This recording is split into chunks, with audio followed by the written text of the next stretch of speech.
বিশ্বাস যখন কাচের মতো ভেঙে যায় তখন মানুষের বিবেক আর ধৈর্য যেন হারিয়ে যায় নিমিষেই।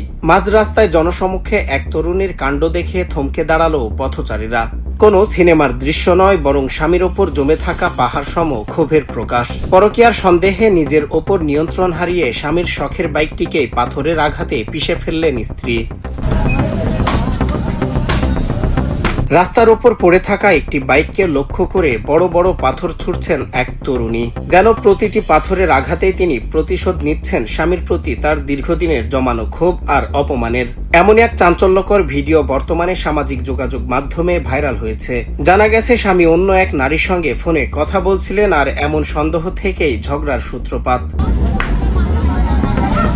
দুজনের তর্কাতর্কির এক পর্যায়ে স্বামী বাইকটি ফেলে রেখে চলে গেলে স্ত্রীর ক্ষোভের মাত্রা আরও ছাড়িয়ে যায়। তিনি রাস্তার পাশে থেকে পাথর কুড়িয়ে এনে জনসমক্ষে বাইকটির ওপর আছড়ে ফেলতে থাকেন, যতক্ষণ না সেটির ভাঙ্গাচোরা ধ্বংসস্তূপে পরিণত হয়। আর এই দৃশ্য দেখে আশপাশের মানুষ যেমন অবাক হয়েছেন, তেমন অনেকে মেতে উঠেছেন উপহাসে।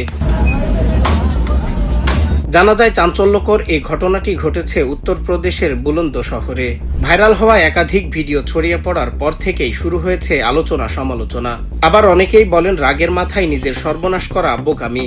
দাম্পত্য কলহের সমাধান ভাঙচুরে নয়, বরং পারস্পরিক সম্মান আর সংলাপে থাকা উচিত, যাতে শখের বাইকের মতো কোনো সুন্দর সম্পর্কও এভাবে রাস্তার ধুলোয় মিশে না যায়। মুহূর্তের ক্ষোভে নেওয়া সিদ্ধান্ত অনেক সময় সারা জীবনের আফসোস হয়ে ফিরে আসে। তাই ভাঙচুর নয়, বোঝাপড়া আর ভালোবাসায় হোক সম্পর্ক বাঁচিয়ে রাখার শেষ আশ্রয়। সজল বিশ্বাস, বাংলা টিভি।